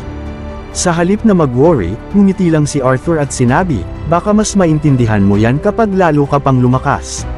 Pero sa ngayon, gusto niyang makita kung gaano ka-kontrolado ni Sylvie ang purong mana. Sa isang iglap, lumikha si Arthur ng maraming fireball at sabay-sabay na pinakawalan kay Sylvie. Malakas na explosion ang nangyari. Makapal na usok ang tumakip sa paligid. Pero nang unti-unting nawala ang usok, nakatayo lang si Sylvie na parang walang nangyari. Walang kahit maliit na gasgas. Lumalabas na nagawa niyang mag-cast ng barrier para protektahan ang sarili at ang nakakatawa pa, humihikab pa siya sa loob. Parang hindi niya talaga sineseryoso ang test. Hindi nagpatinag si Arthur, muli siyang naghanda ng fire attacks. Pero this time, iba na ang style. Inutusan niya si Sylvie na gumawa ng separate panels as defense sa bawat projectile habang mabilis niyang inilabas ang sunod-sunod na attacks. Pero parang sobrang dali lang para kay Sylvie na i-counter lahat gamit ang kanyang powers. Hindi pa tapos si Arthur. Mula sa makapal na usok ng sumabog na spells, bigla siyang lumitaw sa likod ni Sylvie, hawak ang sandata at handa ng umatake. Dahil sa bilis, hindi na nakaiwas si Sylvie. Tumama ang strike sa kamay niya. Pero sa halip na masaktan, parang walang epekto, saglit na kumislap ang violet sa balat niya. Doon napagtanto ni Arthur na kusang lumabas ang matitibay na dragon scales ni Sylvie bilang automatic defense. Bahagyang napaatras si Arthur, halatang nagulat pero sabay na namangha sa nakita. Pansamantala silang tumigil sa training habang sinusuri ni Arthur ang abilities ni Sylvie. Sabi niya, sobrang impressive ang control nito sa mana at mukhang sobrang laki rin ng energy reserve niya. Dagdag pa niya, natural na malakas ang physical defense ng scales niya kahit medyo mabagal pa si Sylvie sa human form. Kasabay ng light tap sa ulo ni Sylvie, sinabihan niya ito na kahit ang ganda ng abilities, hindi pa sapat ang power ng attacks niya para maging real threat sa retainers at sa side. Hindi agad nag-react si Sylvie. Sa halip, calm na ipinaliwanag na mas mahina ang natural defense niya kapag nasa human form. Kung seryoso raw si Arthur sa last attack gamit ang Dawn's Blade, malamang nawala na siya ng isang braso. Habang sinasabi niya yun, pareho silang napako sa imaheng nabuo sa isip ni Sylvie, ang tunay niyang dragon form na naglalabas ng blinding white power mula sa bibig. Ipinaliwanag ni Sylvie na mas fine ang control niya sa mana kapag human form. Pero kapag dragon form siya, mas maraming mana ang kayang ilabas sa isang burst, kahit hindi gaanong precise ang control kumpara ngayon. Lalong natuwa si Arthur nang marinig yun. Mas malinaw na sa kanya ang potential ni Sylvie sa laban. May ilan pa raw siyang gustong i-test. Inutusan niya si Sylvie na gumawa ng square panel sa harapan niya at panatilihing matatag. Walang pag-aalinlangan, nagtipon si Sylvie ng purong mana hanggang maging reinforced square na white light. Nang siguradong matatag na, buong lakas na sinuntok ni Arthur. Pero laking gulat niya nang halos hindi man lang natinag ang defense ni Sylvie. Agad niya itong pinuri at tinanong tungkol sa distance limit. Gaano kalayo ang kaya niyang i-control ang spells nang hindi nawawala ang power? Muling ipinakita ni Sylvie ang kakayahan niya. Pinakilos niya ang isang clump ng white light. Si Arthur naman ay patuloy na nagtitutorial kung saan ilipat at paano ay manipulate ng mas efficient. Tahimik lang na pinapanood ni Ellie ang dalawa mula sa side habang seryosong nagpapatuloy ang training. Hindi nila namalayan na unti-unting dumidilim na ang kalangitan sa labas. Kahit pagod na, masigasig pa rin sumusunod si Sylvie sa bawat instruction ni Arthur. Nang sabihin nitong gawing arrow ang hawak niyang energy, agad niyang binago ang bilog na liwanag sa kamay niya into isang malaking mana arrow. Pawis na siya sa sobrang concentration. Pero sa huli, successful niyang nabuo ang halos perfect na attack. Hindi maitago ni Arthur ang tuwa niya nang makita yon. Unti-unti nang nabubuo sa isip niya kung paano sila magti-team up sa actual battle at kung paano gamitin ang kani-kanilang strengths para mas effective sa digmaan. Samantala, sa kabilang side ng room, si Buo ay unti-unting nababagot at inaantok habang tahimik na nakahiga. At doon lang napansin ni Ellie ang isang bagay habang abala sina Arthur at Sylvie sa training. Parang nakalimutan na siya ng sarili niyang kapatid. Kaya nanatili siyang nakatayo sa gilid, tahimik na pinapanood ang dalawa habang unti-unting nagtampo. Nagsisimula ang chapter mga lods habang si Arthur at si Sylvie ay tinatapos na ang kanilang training session. Ang mahabang sparring session ay nagbigay kay Arthur ng mas malinaw na pag-unawa sa kasalukuyang kakayahan ni Sylvie sa kanyang human form, pati na rin sa mga lakas at limitasyon na kailangan nilang isaalang-alang sa mga susunod na laban. Si Sylvie naman, ay mukhang lubusang pagod na. Nangangalay ang kanyang mga balikat habang naglalakad siya palayo sa training area.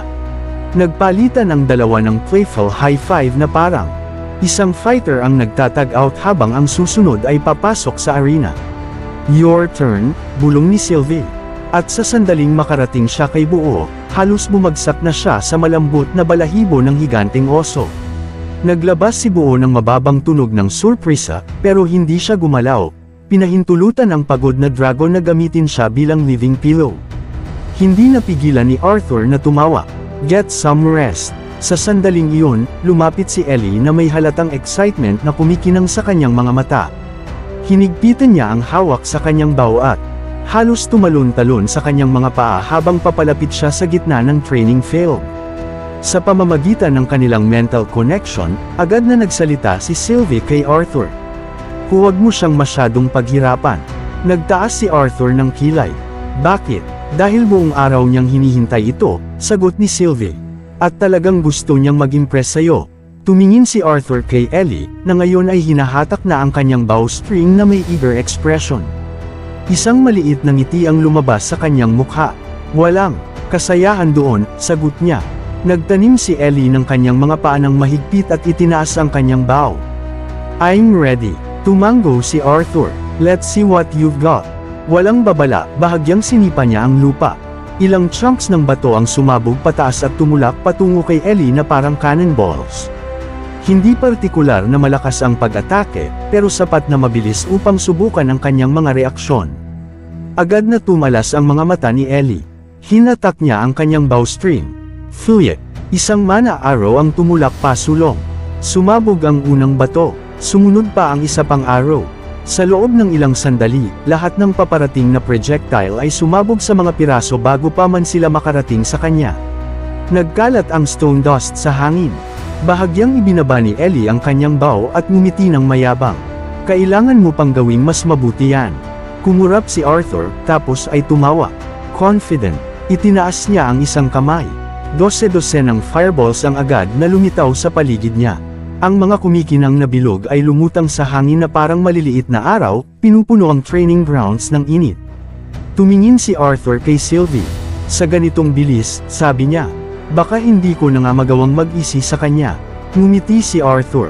"This should be good practice for both of you." Tumulak pasulong ang mga fireballs. Agad na gumalaw si Ellie. Gumalaw siya sa field na may surprising agility, nag-weave sa pagitan ng mga paparating na pag-atake habang patuloy na nagpapana. Sumabog ang isang fireball sa likuran niya. Isa pa ang lumipas ng ilang pulgada mula sa kanyang balikat. Sumabog ang ikatlo kung saan siya nakatayo lang ilang sandali na ang nakalipas. Gayunpaman, sa buong barrage, hindi nagalangan ang kanyang aim. Mana arrows ang lumilipad mula sa kanyang bow isa't isa. Maingat na nanood si Arthur. Makabuluhang napabuti ang kanyang draw speed. Higit sa lahat, ang kanyang paggalaw ay nagiging mas natural na sa panahon ng laban. Pero hindi pa tapos si Arthur. Nagtipon ang cold mana sa paligid niya. Agad na bumaba ang temperatura. Isang sandali pa, 12 ng icebergs ang nabuo sa paligid ng kanyang katawan. Halos buhay na buhay ang bawat construct.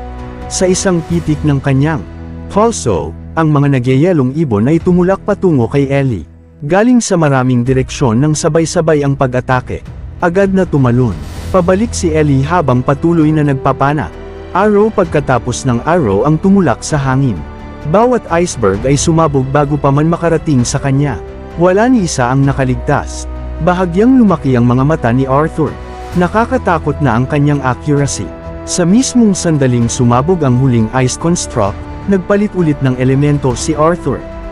Sumabog ang fire mana mula sa lupa. Malalaking apoy ang umikot pataas. Ang inferno ay umikot at nag-condense hanggang sa mabuo ang isang gigantic beast na gawa lahat sa apoy. Ang nagliliyab na nilalang ay nakatayo ng mataas sa ibabaw ni Ellie, naglalabas ng sapat na init upang baluktutin ang hangin sa paligid nito. Kahit si Buo ay nagangat ng ulo. Umupo ng tuwid si Sylvie. Naglabas ng hiyaw ang nilalang na umalag ang buong training grounds. Ipinangkrus ni Arthur ang kanyang mga braso. Impressive ang iyong offense, amin niya. Pero ano ang mangyayari kapag hinaharap mo ang isang spell na hindi basta-basta mapapana? Tinitigan ni Ellie ang two-earing monster. Pagkatapos ay ngumiti siya. Dahan-dahan, inabot niya sa kanyang quiver. Sa pagkakataong ito, kinuha niya ang ibang arrow. Kumikinang ang ibabaw nito sa concentrated mana. Agad na napansin yun ni Arthur. Iba ang pakiramdam ng atmosphere sa paligid ng projectile, mas siksik, mas malakas. Walang pag-aalinlangan, hinatak ni Ellie ang kanyang bow ng malakas. Sumugod ang mana sa paligid niya. Pagkatapos ay pinakawalan niya, parang sinag ng liwanag ang tumulak pasulong ang arrow. Inasahan ni Arthur na ito ay tataob sa construct. Sa halip, boom, sumabog ang buong fire beast. Agad na bumagsak ang massive spell. Nagkalat sa lahat ng direksyon ang mga apoy bago tuluyang mawala. Ang pag-atake na ginugol ni Arthur ng mas maraming mana ay nawasak sa isang shot lang. Tahimik ang buong training grounds. Tinitigan ni Arthur. Kumpyadong nakatayo si Ellie na may ibinabangbaw. Dahan-dahan na lumabas ang isang smug smile sa kanyang mukha. Kumurap si Arthur, tapos ay tumawa. That was impressive. Pinutol ni Ellie. Binuksan ni Arthur ang kanyang bibig. Maybe superb. Humalaklak si Arthur. Ellie ay mas lumawak ang ngiti, jaw-dropping. Umiling si Arthur. It wasn't bad. Agad na nag-flat ang ekspresyon ni Ellie. Not bad. Hindi pinansin ni Arthur ang kanyang protesta. Gawa lahat sa pure mana ang iyong mga arrow. Makabuluhang mas mabilis ang iyong reload speed kaysa sa traditional archers at makabuluhang napabuti ang iyong accuracy. Ipinangkrus ni Ellie ang kanyang mga braso. Parang dull naman ang mga papuri na yan. Bago pa makasagot si Arthur, sumabat si Sylvie. Ang ibig sabihin ng iyong kapatid ay talagang proud siya sa iyo. Agad na itinuro ni Arthur siya. Huwag mong verbal na ipahayag ang aking mga iniisip. Sumabog sa tawa si Sylvie. Ngumiti si Ellie kahit laban sa kanyang sarili. Sa huli ay bumantong hininga si Arthur. Kailangan pa ng trabaho ang iyong stamina at kulang pa ang iyong overall experience. Pero mapapabuti ang mga iyon sa paglipas ng panahon. Dahan-dahan na tumango si Ellie. Pagkatapos ay nagiging mas seryoso na ang kanyang ekspresyon. May talagang gusto akong itanong. Agad na napansin ni Arthur ang pagbabago. Ano iyon? Nag-alangan si Ellie. Sa isang sandali, parang ostrich siya. Never mind.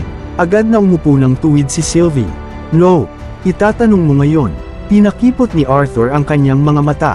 May kinalaman ba ito sa kahit anong lihim yung pinag-uusapan kanina? Huminga ng malalim si Ellie. Pagkatapos ay sinabi niya ito. Gusto kong lumaban sa digmaan. Mabigat na nakabitin sa hangin ang mga salita. Natigilan si Arthur. Kahit na bahagi ng kanya ay inasahan ito, ang marinig ito ng malakas. Mula sa kanya ay nagulat pa rin sa kanya. Lumapit si Ellie. Sabi mo mismo, malaki na ang naging improvement ko. Nanatiling tahimik si Arthur. Nagpatuloy si Ellie, kumpyado akong mas malakas ako kaysa sa maraming sundalo na nakatalaga na sa combat units, at hindi ako humihingi na ilagay sa front lines. Hinigpitan niya ang hawak sa kanyang bow. Okay lang sa akin na mag-serve sa reserve forces. Archer naman ako. Tinitigan siya ni Arthur sandali. Nakita niya ang maliit na kapatid na lagi niyang sinisikap na protektahan. Pero nakita rin niya ang isang taong walang tigil na nagtrabaho upang lumakas. Isang taong tumatangging manatiling walang kakayahan. Dahan-dahan, inilagay niya ang kanyang kamay sa balikat nito. Kita ko kung gaano kakatindi ang pagtatrabaho mo. Bahagyang lumiwanag ang mga mata ni Ellie. Hindi ko sinasabing hindi. Agad na lumiwanag ang mukha niya, pero nagpatuloy si Arthur. Hindi rin ako sigurado kung ito ay desisyon na magagawa ko lang mag-isa. Bahagyang nawala ang excitement. Bumantong hininga si Arthur. Wala rito si Mom at Dad. At sa totoo lang, tumingin siya palayo. Hindi naman tayo nagsasabay sa pananaw lately. Kumurap si Ellie. Hindi pa ba kayo nagkakaayos mula noong huli? Nagulat na tumingin si Arthur sa kanya. Paano mo nalaman? Ipinag-roll ni Ellie ang kanyang mga mata. Bata ako, Arthur. Hindi naman tanga. Hindi man lang makapag-argumento si Arthur doon. Sa ilang sandali, iniisip niyang mabuti. Pagkatapos ay may ideya siyang naisip. Paano kung ganito? Agad na lumapit si Ellie. Ngumiti si Arthur. Sumama ka sa isang mission kasama ako. Lumaki ang mga mata ni Ellie. Kung mag-perform ka ng mabuti, patuloy niya, bibigyan kita ng aking blessing. Pero hindi ko pa rin masasabi para kina mom at dad. Sa isang sandali, tinitigan lang siya ni Ellie. Talaga, halos tumalon siya patungo sa kanya. Halos walang oras si Arthur na makariyak bago siya yamakap ng mahigpit sa excited na yakap. Salamat, tumawa si Arthur sa kabila ng kanyang sarili. Sa malapit, ngumiti nang may alam si Sylvie. Surprisingly fair yan sa'yo, tumingin si Arthur sa kanya. Siguro nga, o baka alam niya lang na hindi kailanman magiging epektibo ang pagpigil kay Ellie ng buo. Katulad ng pagtatapos ng training session, muling bumukas ang mga pinto ng training grounds. Lumiko si Arthur at nagulat nang makita si Queen Mariel na papasok sa arena. Graceful na naglakad ang reyna ng Eleanor sa maluwag na hall, ang kanyang eleganteng robes ay dumadaloy sa likuran niya habang papalapit siya. Isang banayad ng ngiti ang nasa kanyang mukha habang ang kanyang mga mata ay nagmasid sa eksena sa harapan niya. Mukhang isa pang liliwan ang naghahanda upang tulungan iligtas ang kontinente. Agad na tumuwid si Ellie habang nagbigay ng respectful nod si Arthur. Your Majesty, nag-wave ng kamay si Mariel na parang wala lang. Please don't stop on my account. Ipagpatuloy niyo ang inyong training. Bahagyang nag-relax si Arthur. Ano po ang nagdala sa inyo sa training grounds ng ganito na ang gabi? Bago sumagot ay tiningnan muna ni Queen ang buong kwarto. Paminsan-minsan ay binibisita ko ang mga bata at young mages na nagte-training dito. Marami sa kanila ay mabubuting bata, at marami rin ang citizens ng Eleanor. Bahagyang ngumiti si Arthur. Laging unusually involved ang royal couple ng Eleanor sa kanilang mga tao. Hindi tulad ng maraming rulers na nananatiling nakasarado sa likod ng mga pader ng palasyo, parehong si Algon at si Mariel ay tunay na nagmamalasakit sa kapakanan ng kanilang mga mamamayan. Tiningnan ni Mariel ang halos walang tao na training grounds. Hindi ko inasahan na ganap na wala na ang mga tao rito. Bahagya siyang tumingin kay Arthur, Ellie, at Sylvie, at pasensya na kung na-interrupt ko ang tila family conversation. Umiling si Arthur, huwag po kayong mag-alala, wala naman itong seryoso. Nagtaas ng kilay ang reyna. Talaga, isang noong smile ang lumabas sa kanyang mukha dahil parang seryoso naman mula sa kinaroroonan ko. Awkward na umubo si Arthur. Mahinang tumawa si Mariel. Lahat ay ginagawa ang kaya nila upang tumulong sa digmaang ito. Tumigil ang kanyang tingin kay Ellie. At si Ellie ay talagang matapang. Tumuwid ng may pagmamalaki ang batang babae. Sa tingin ko ay sumusunod siya sa kanyang kapatid. Samantala, si Ellie ay nakabalik na sa tabi ni Sylvie at tinutulungan ng Dragon Girl na i-stretch ang kanyang mga masakit na braso pagkatapos ng kanilang training. Habang pinaninod sila ni Mariel, lumambot ang kanyang ekspresyon. Alam mo, ngumiti siya ng may panghihinayang. Si Ellie ay medyo nakapapaalala sa akin kay Tessia. Kumurap si Arthur. Ang pagbanggit kay Tessia ay agad na nagbalik ng maraming alaala. Mahinang tumawa si Mariel. Naalala mo ba ang insidente nang marinig ni Tessia ang reklamo ng castle chef tungkol sa nawawalang karne? Agad na tumawa si Arthur. Paano ko makakalimutan? Buhay na buhay pa rin ang memorya. Halos hinayla ako ni Tess sa isang investigation. Lumawak ang kanyang ngiti. Kumbinsido siyang may criminal mastermind na nag-ooperate sa loob ng kastilyo. Tinakpan ni Mariel ang kanyang bibig habang tumatawa. At pagkatapos ng lahat ng pagsisikap, umiling si Arthur. Nahuli namin si Virian na nagnanakaw ng pagkain. Red-handed, dagdag ni Mariel. Nagbahagi ang dalawa ng maikling tawa. Naalala pa rin ni Arthur ang itsura ni Virian na palihim na gumagala kahit na sinasabing nasa strict diet. Unti-unting nawala ang ngiti ni Mariel at naging mas nostalgic. Inanyayahan ako ni Tessia na sumali sa kanyang investigation noon. Lumayag ang kanyang tingin sa malayo pero masyado akong busy sa Trian meetings. Mahinang bumantong hininga siya. Noon, akala ko ang mga meeting na iyon ang pinakapagod na bahagi ng buhay ko. May bakas ng kalungkutan sa kanyang boses. Ang walang katapusang debate, ang politika, ang mga hindi pagkakasundo. Bahagyang bumaba ang kanyang mga mata. Pero sa totoo lang, huminto siya. Ang mga araw na iyon ang ilan sa pinakamapayapang araw na naranasan natin. Naging tahimik ang buong kwarto. Naintindihan ni Arthur ng lubusan ang kanyang ibig sabihin. Noon, ang pinakamalalaking problema ng kontinente ay political disputes at trade negotiations. Ngayon, nakikipaglaban na sila para sa kanilang kaligtasan. Malungkot na ngumiti si Mariel. Dapat sana ay mas pinahalagahan natin ang mga araw na iyon. Sa isang sandali, walang nagsalita. Sa huli, tumuwid si Mariel at lumingon patungo sa exit. Dapat ko na kayong hayaang magpahinga. Nagbigay siya ng huling ngiti sa kanila. Good night.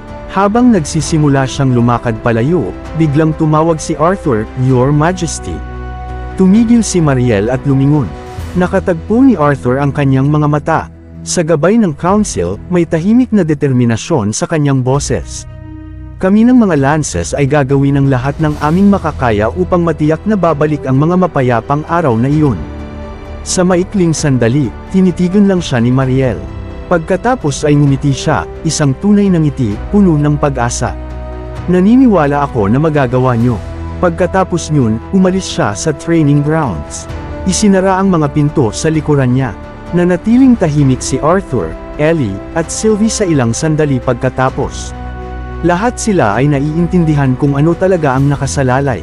Hindi lang sila nakikipaglaban para sa tagumpay. Nakikipaglaban sila para sa pagkakataong makabalik sa mga simpleng araw. Mabilis na lumipas ang susunod na 4 na araw. Halos lahat ng oras na gising si Arthur ay ginugol sa pagsasanay kasama sina Ellie at Sylvie. Sa tuwing hindi siya nasa meetings o nag-aaral ng mga reports, nasa training grounds siya na tumutulong sa kanila na umunlad habang sabay na pinapahusay ang kanyang sariling kakayahan. Kahit na isa na siyang White Core Mage, patuloy pa rin si Arthur sa pagpupush sa kanyang sarili. Isa sa mga tinutukan niya ay ang Earth Magic, partikular ang paggawa ng golem. Malalaking stone constructs ang tumataas mula sa lupa sa kanyang utos, pero ang pagkontrol sa kanila ng maayos ay mas mahirap kaysa sa inasahan niya. Habang lumalaki ang construct, mas nahihirapan siyang mapanatili ang precise control. Hindi napigilan ni Arthur na isipin si Ulfred. Ang duwende ay madaling manipula ang stone golems. Pagkatapos ay lumipat ang kanyang iniisip kay Ren Cain. Malamang na maipapaliwanag ng eccentric Acheron inventor ang proseso sa ilang minuto. Sa kasamaang palad, wala rito ang dalawa, at kahit na nandito sila, pinagdududahan ni Arthur na kusang magbibigay sila ng lesson sa kanya. Samantala, sina Ellie at Sylvie ay nagpupush din ng husto. Sa pagtatapos ng bawat training day, karaniwang physically at mentally exhausted na ang dalawang babae. Patuloy na umuunlad ang control ni Ellie sa pure mana. Naging mas efficient siya sa paggawa at pagmanipula ng mana arrows nang hindi masyadong nauubos ang kanyang core. Napabuti ang kanyang precision, napabuti ang kanyang bilis, kahit ang kanyang instinct sa laban ay nagiging mas matalas. Si Sylvie naman ay patuloy din sa pag-unlad. Kahit hindi pa niya na-unlock ang anumang bagong kakayahan na nakatago sa kailaliman ng kanyang core. Makabuluhang lumakas ang kanyang confidence sa human form. Naging smoother ang kanyang mga galaw, napabuti ang kanyang balanse, at ang pagkontrol sa pure mana ay naging halos second nature na. Sa kasamaang palad, hindi pa rin nila natuklasan kung anuman ang misteryosong kapangyarihan na nananatiling dormant sa kanya. Gayunpaman, ang progress ay progress. Ginugol din ng 3 ang oras sa pagtalakay ng battlefield coordination. Kahit hindi pa nila lubusang naisagawa ang pagsasanay na magkasama bilang isang unit, nagsimulang bumuo si Arthur ng mga strategy sa kanyang isip batay sa defensive abilities ni Sylvie at sa ranged attacks ni Ellie. Malinaw na nagiging mas malakas ang dalawang babae. Sa ika-4 na araw, pagkatapos ng isa pang nakakapagod na session, sabay na bumagsak sina Ellie at Sylvie sa sahig ng training ground. Wala ni isa sa kanila ang may sapat na lakas na tumayo. Tumingin si Arthur sa kanila at tumawa. That was fun. Nagreklamo si Sylvie. Siguro para sa'yo. Agad na tumango si Ellie. Definitely only for him. Pagkatapos magpahinga ng ilang minuto, tumingin si Ellie kay Sylvie. Mas versatile na ng gusto ang iyong pure mana attacks. Bahagyang umupo siya, at ridiculous ang iyong mga shield. Kahit sa elemental spells ni Arthur ay nakakatagal. Agad na sinundot ni Arthur ang noo niya. Huwag mong ikumpara ang sarili mo kay Sylvie. Hinimas ni Ellie ang kanyang ulo. Bakit naman? Itinuro ni Arthur ang Dragon Girl. Dahil siya ay dragon, mayabang na tumango si Sylvie. Isang very important detail. Nagpatuloy si Arthur. Halos pure mana lang ang kaya manipulahin ng mga dragon. At Aether, dagdag ni Sylvie. Umupo siya sa tabi nila. Para sa human mages, iba ang gumagana ang pure mana. Maingat na nakinig si Ellie. Ipinaliwanag ni Arthur na ang pure mana ay direktang galing sa core ng isang mage. Tumatagal ito upang makolekta at mapurify. Gumagamit din ng core ang elemental magic, pero karagdagang ginagamit nito ang ambient mana mula sa kapaligiran. Ang maliit na sphere ay lumutang sa ibabaw ng kanyang kamay. Mas mahirap ang pure mana spells dahil ganap itong galing sa caster. At kapag nailabas na, karaniwang mas mahirap kontrolin. Diretsyong tumingin si Arthur kay Ellie. Kaya naman talagang impressive ang kakayahan mong i-detonate ang mana arrows pagkatapos mong mapapana. Lumaki ang mga mata ni Ellie. Talaga, tumango si Arthur. Agad na kumalat ang isang malaking ngiti sa kanyang mukha. Malinaw na mas mahalaga sa kanya ang papuri kaysa sa gusto niyang aminin. Pagkatapos ay biglang lumingon si Ellie kay Sylvie, may spark ng excitement sa kanyang mga mata. Kaya mo bang gawin ulit yung mga moving panels? Gusto kong mag-practice sa pagpana sa kanila. Tumingin si Sylvie sa kanya at ngumiti ng may amusement, malinaw na naaaliw sa hamon. Kung ganoon, dapat siguro mag-practice din ako sa pag-react sa iyong mga arrow. Pero biglang bumukas ng malakas ang mga pinto ng training ground. Agad na lumingon ang tatlo. Tumakbo papasok ang sundalo. Hindi pantay ang kanyang paghinga at tense ang kanyang mukha. Sa sandaling makita ni Arthur ang kanyang mukha, agad na tumigas ang kanyang sariling ekspresyon. May mali, mabilis na lumapit ang sundalo at nagsulot. Lumapit si Arthur. Ano ang nangyari? Lumunok ang sundalo. May dumating na mga kalaban sa pader.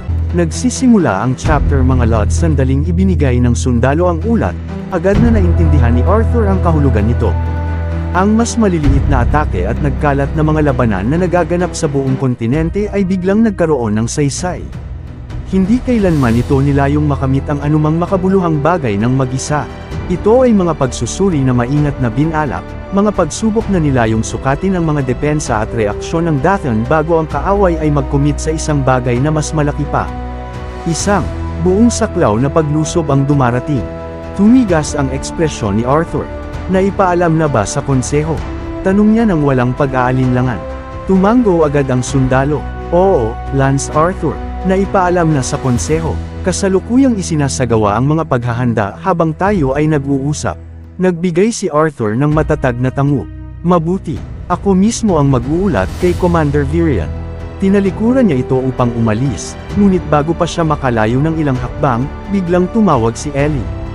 Sandali, tumingin pabalik si Arthur. Lumapit si Ellie, na may determinasyon sa buong mukha. Kasama kita. Agad na alam ni Arthur kung saan patungo ito. Sinabi mo na isasama mo ako sa susunod na misyon. Totoong-totoong ang excitement sa boses niya, ngunit hindi ito may bahagi ni Arthur. Hindi ito basta routine na assignment, sabi niya ng matatag. Ito ay isang napakalaking horde ng corrupted mana beasts. Posibleng mamatay ang mga tao. Bahagyang lamambat ang tingin niya. Maaari kang maging seryosong masaktan. Pagkatapos ay lalong lamambat ang boses niya. O mas masahol pa, sa maikling sandali, nagdalawang isip si Ellie, ngunit saglit lamang iyon. Nandyan ka naman, sabi niya. Kumunat ang noo ni Arthur. At ako ay nasa likod ng pader. Ipinag-krus niya ang mga braso ng matigas. Hindi ako sasalakay sa beastlegs. May kikipaglaban ako mula sa isa sa pinakaligtas na lugar sa buong battlefield. Binuksan ni Arthur ang bibig upang magtalo muli, ngunit lumapit si Sylvie. Sa tingin ko may punto siya. Tumingin si Arthur sa kanya. Nagkibit balikat si Sylvie. Ito marahil ang pinakaligtas na pagkakataon para sa kanya na patunayan ang sarili. Itinuro niya si Ellie. Siya ay nakatayo sa ibabaw ng pader at babarilan ng mga arrow. Ito ay halos target practice. Para sa isang archer, Hindi kumbinsido si Arthur, at kung masira ng mga halimaw ang pader. Nagtagpo ang mga mata ni Sylvie sa kanya. Hindi mangyayari iyon. Walang kahit kaunting duda sa boses niya. Hindi mo hahayaang mangyari iyon. Ang kumpiyansa ay nakagulat kay Arthur. Bago siya makasagot, nilinis ng sundalo ang lalamunan. Hinihintay ka na ng konseho, Lance Arthur. Huminga ng malalim si Arthur. Bahagi sa kanya ang gustong tumanggi ng buo. Ang iba naman ay alam na hindi na bata si Ellie. Siya ay walang tigil na nagsanay. Nakuha niya ang karapatang isama man lamang sa konsiderasyon. Habang puno pa rin ng hidwaan, tumalikod si Arthur at nagsimulang maglakad patungo sa pinto kasama si Sylvie. Nanatili si Ellie sa kanyang kinatatayuan, tahimik na nanunood. Pagkatapos ay tumigil si Arthur. Ilang segundo ang lumipas. Sa wakas, tumingin siya sa kanyang balikat. Ano ang hinihintay mo? Lumaki ang mga mata ni Ellie. Kumalat ang ngiti sa mukha ni Arthur. Tayo na. Agad na sumabog ang excitement sa mukha ni Ellie. Halos matisod niya ang sarili sa pagmamadali na sumunod sa kanila. Talaga, umiling na lamang si Arthur. Huwag mo akong pagsisihan. Inakay ng sundalo ang grupo sa mga pasilyo ng kastilyo bago sila dinala sa isang militar na opisyal na naghihintay malapit.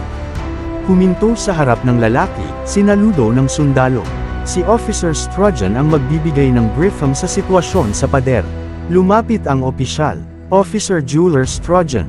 Nagbigay siya ng magalang na bow bago nagpatuloy.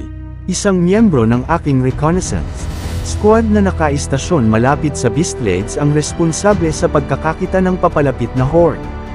Ipinag-cruise ni Arthur ang mga braso. Gaano ito kasama? Nagdidilim ang ekspresyon ni Jeweler. Malaki. Ang iisang salitang iyon ay sapat na para maunawaan ni Arthur ang lahat.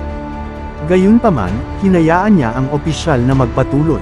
Batay sa obserbasyon ng mga scout, ang horde na ito ay hindi katulad ng mas maliliit na grupo na nakaharap natin kamakailan.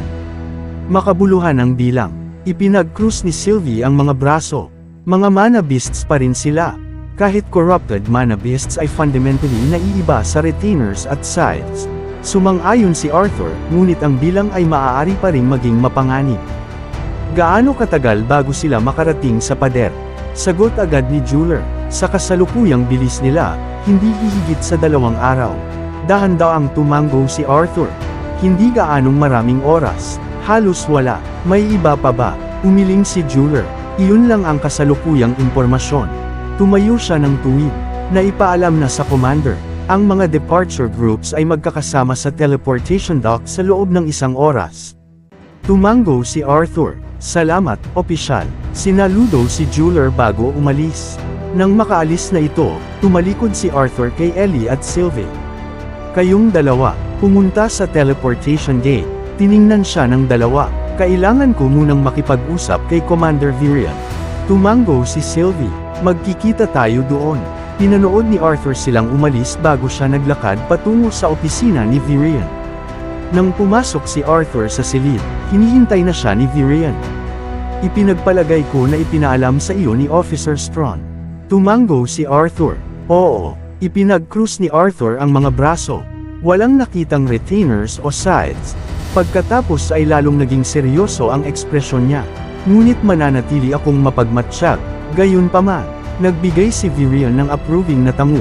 Isang matalinong desisyon. Tumayo ang matandang commander mula sa kanyang mesa. Bago ka umalis bagaman, may ibibigay ako sa iyo. Nagtaas ng kilay si Arthur. Lumapit si Virian sa isang malapit na stand kung saan nakapatong ang isang maingat na inihandang set ng armor. Tinitigan ito ni Arthur. Kahanga-hanga ang armor. Mga intricate na engravings ang tumatakip sa metal plates habang ang finely crafted trimmings ay nag-decorate sa mga gilid. Isang mabigat at matatag na mantle ang nakapatong sa mga balikat, na nagbibigay dito ng anyo ng isang bagay na karapat-dapat sa isang hari. Agad na pinaghinalaan ni Arthur ang partisipasyon ni Virian. Tumawa si Virian.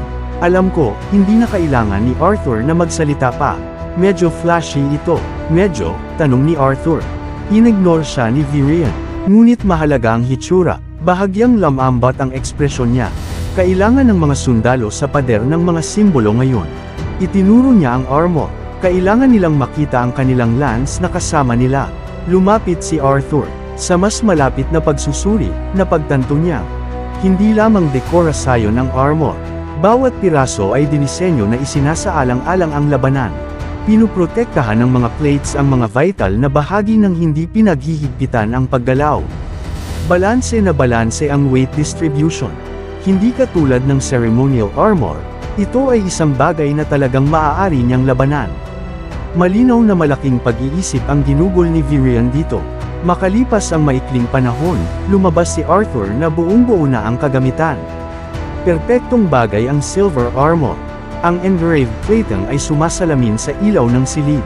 Ang fur mantle na nakadrop sa mga balikat ay kumpletong nagbigay ng anyo. Tumalikod si Virion, at sinuri ang kanyang gawa. Kumalat ang isang satisfied na ngiti sa kanyang mukha. Mas mabuti, tumingin pababa si Arthur sa damit. Pagkatapos ay tiningnan ang napakalaking halaga ng fur na tumatakip dito.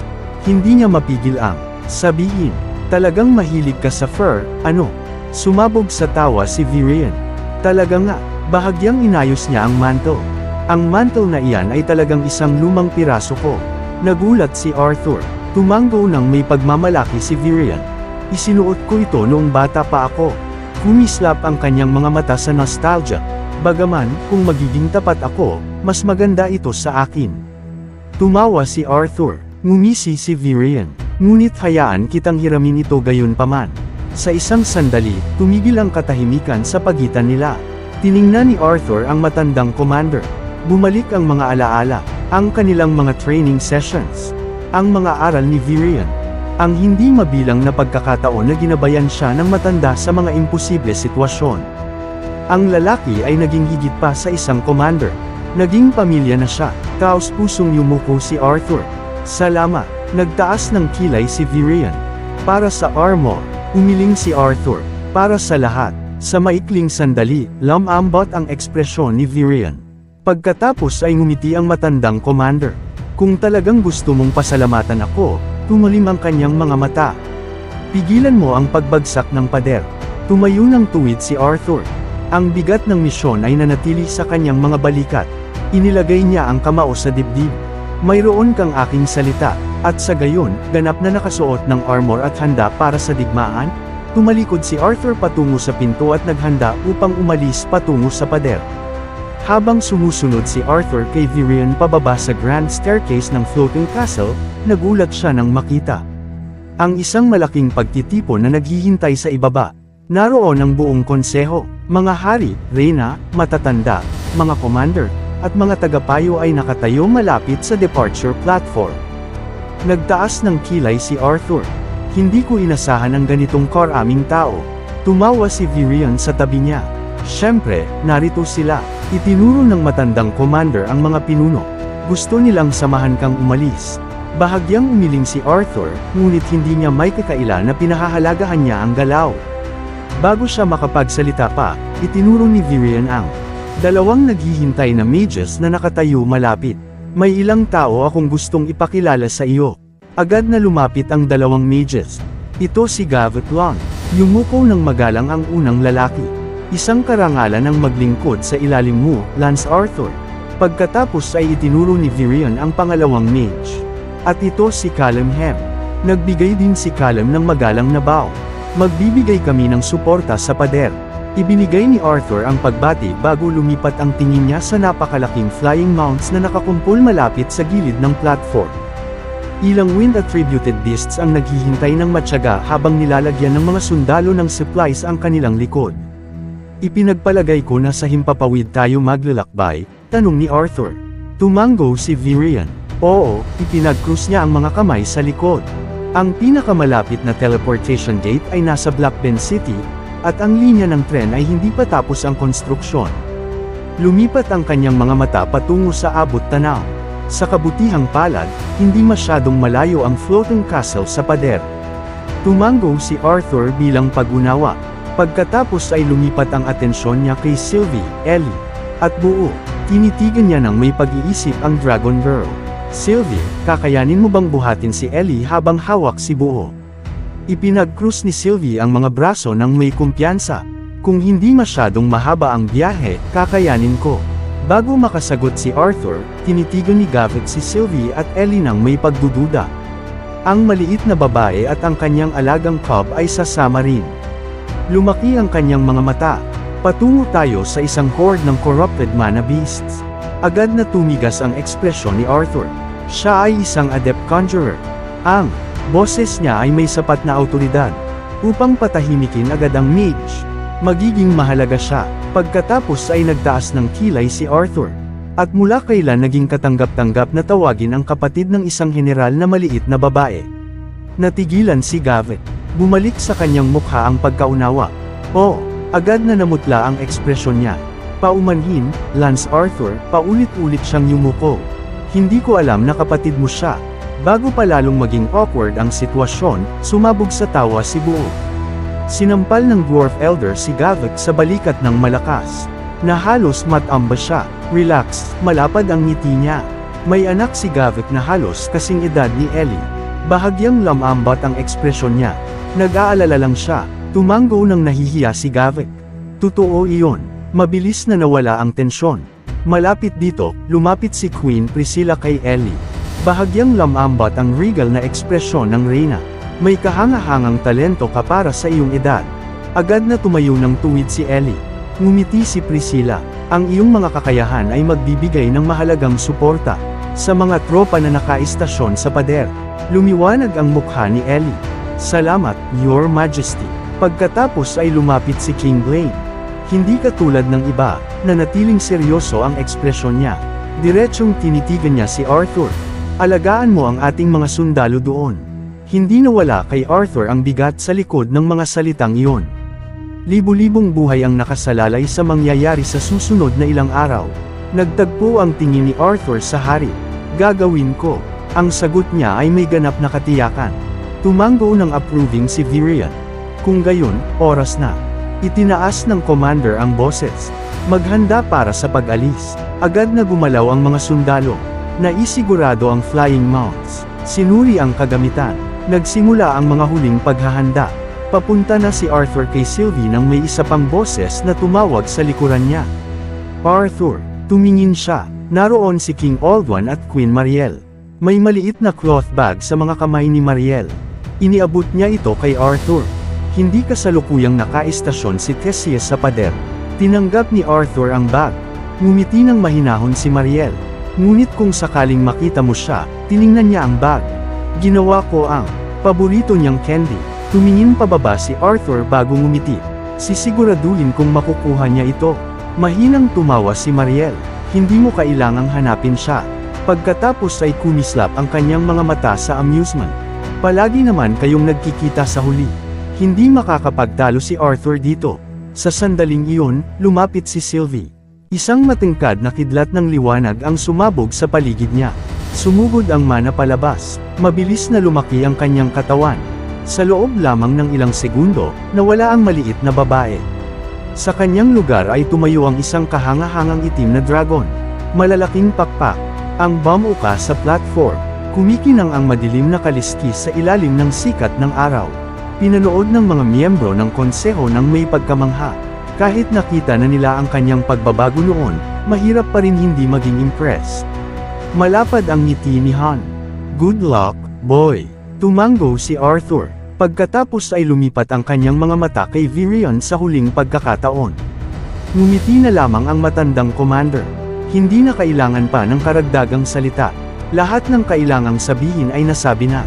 Makalipas ang ilang sandali, habang patungo sila sa gilid ng platform, tumingin pababa si Arthur. Mga ulap, na walang hanggan ang nakahanda sa ilalim ng floating castle. Ganap na natatakpan ng lupa mula sa pananaw. Minsan ay nakakalimutan niya kung gaano kataas sa kalangitan ng kastilyo. Ang tanawin ay sapat na upang maging uneasy kahit ang mga bihasang mages. Tiningnan ni Arthur si Ellie. Ito na ang huling pagkakataon mo. Agad na umikot ang mga mata ni Ellie. Ngumisi si Arthur. Pwede ka, paring manatili dito at tamasahin ang lahat ng kaganhawahan. Itinuro niya ang kastilyo, ang mainit na kama, ang masarap na pagkain, ang ganap na kawalan ng higanteng corrupted monsters na sumusubok kainin ka. Ipinag-krus ni Ellie ang mga braso. Hindi mo na ako makukumbinsi ngayon. Nanatiling ganap na determinado ang ekspresyon niya. Nakapagdesisyon na ako. Pagkatapos ay tumingin pababa siya sa mga ulap. May nerbiyos na anyo sa kanyang mukha. Bagaman nagtaas ng kilay si Arthur. Lumunok si Ellie. Maaaring medyo nerbiyos ako sa paglipad sa unang pagkakataon. Tumawa si Arthur. Hawakan mo lang ng mahigpit. Bahagyang inikot ni Sylvie ang kanyang malaking ulo. Hindi kita ibabagsak. Pagkatapos ay lumipat ang kanyang gintong mga mata kay Buo. Ang bear cub ay nakakapit ng may ganap na takot sa kanyang mga kaliskis. At hindi rin kita ibabagsak. Bumitaw si Buo, ng isang miserable na ungol. Mukhang hindi ito naging reassurance sa kanya. Hindi mapigil ang ngumiti si Arthur. Pagkatapos ay tiningnan niya ang abot tanaw. Tumigas ang ekspresyon niya. Sige, sumugod ang mana sa paligid niya. Umalis na tayo. Sa isang malakas na pagwasiwas ng kanyang mga pakpak, inilunsad ni Sylvie ang sarili sa kalangitan. Lumipad ang grupo palayo sa floating castle at tumakbo patungo sa pader. Lumipas ang mga oras. Unti-unti na nagbago ang kalangitan mula sa maliwanag na hapon tungo sa gintong kulay ng gabi. Mahaba ang paglalakbay. Sa wakas, nakatulog sina Ellie at Buo. Nakasandal si Ellie sa leeg ni Sylvie habang si Buo naman ay halos nakabalot sa isa niyang kaliskis. Tiningnan ni Arthur si Sylvie. Ilang oras na. Kumusta ka? Dramatikong nagreklamo si Sylvie. Lumalabas na kahit lahat ng aking mahikal na kakayahan at pisikal na lakas, muling iniwasiwas niya ang mga pakpak. Hindi ako dinisenyo upang maging mahusay na sasakyan. Tumawa si Arthur. Malapit na tayo. Makakapagpahinga ka kapag nakarating tayo. Huminga ng malakas si Sylvie ngunit patuloy na lumilipad. Pagkatapos ng maikling katahimikan, nagtanong siya ng isa pang tanong. Handa ka na ba? Tiningnan siya ni Arthur. Para saan? Sa battlefield. Lalong lamambat ang boses niya. Matagal ka nang hindi nakikipaglaban sa isang tunay na labanan. Maingat na pinag-isipan ni Arthur ang tanong. Pagkatapos ay sumagot siya, sa totoo lang, hindi ako sigurado. Lumipat ang kanyang mga mata patungo sa malayong abot tanaw. Sa nakaraang 2 buwan, karamihan ay nag-sparring ako laban sa parehong 5 mages. Isang mahinang ngiti ang pumalat sa kanyang mukha. Sa kakaibang paraan, tumalim ang tingin niya. Ang mana beasts ay mas hindi mahuhulaan kaysa sa mga tao. Tumawa si Sylvie. Isa iyon sa paraan ng pagtingin dito. Makalipas ang maikling panahon, lumapit sila sa baybayin. Biglang may malakas na splash na sumabog mula sa karagatan sa ibaba. Ang ingay ay agad na nagising kina Ellie at Buo. Halos mahulog si Ellie sa likod ni Sylvie. Sumigaw si Buo sa gulat. Inignore sila ni Sylvie. Arthur, naging seryoso ang boses niya. Tingnan mo. Sinundan ni Arthur ang tingin niya pababa. Lumaki ang kanyang mga mata. Ilang daan, hindi libo-libo. Ang baybayin sa ibaba ay puno ng paggalaw. Isang walang katapusang dagat ng mana beasts ang tumatakbo patungo sa pader. Ang tanawin ay umaabot ng napakalayo kaya hindi agad matukoy ni Arthur kung saan nagsisimula o nagtatapos ang horde. Ang ulat ng mga sundalo ay tumugtog sa kanyang isip. Ang tinatayang laki ng horde ay malapit sa 20,000 corrupted mana beasts. Karamihan sa kanila ay nasa pagitan ng D-class at B-class, mapanganib sa malaking bilang. Ngunit hindi yun ang tunay na banta. Kasama sa ulat ang isa pang detalye. Ilang A-class beasts ang natukoy sa horde, at mas masahol pa, hindi bababa sa 12 S-class mana beasts ang nakita. Hindi nakalapit ng sapat ang mga scout para sa eksaktong bilang dahil sa interference mula sa Alacrian mages, ngunit sigurado silang hindi kukulangan sa 12. Tinitigan pababa si Ellie. Namutla ang kanyang mukha. 20,000. Kahit si Sylvie ay mukhang nagulat. 12 S-class beasts. Napakalaki ng sukat ng paglusog. Ngunit nang tumingin siya kay Arthur, lalong lumalim ang kanyang pagkamangha. Hindi siya nag-aalala. Hindi siya natatakot. Hindi siya nervyos. Ngumingiti si Arthur. Sumiklab ang kanyang mga mata sa excitement. Sa unang pagkakataon sa loob ng maraming buwan, malapit na niyang harapin ang mga tunay na formidable na kalaban. At sa kabila ng panganib na naghihintay sa ibaba, ang lance ng Dathan ay mukhang mas handa kaysa kailanman. At dito lang nagtatapos ang chapter na ito, mga lords. Huwag niyong kalimutang mag-like, mag-comment, at mag-subscribe sa YouTube channel natin, at mag-follow sa Facebook page. Salamat sa panunood. See you sa next recap. Kung nagustuhan mo ang mga video na ito ka-T-Recap, don't forget to leave a like and subscribe, at i-hit mo na rin ang notification bell para updated ka sa mga bago pa natin mga video. Salamat at maasim na araw!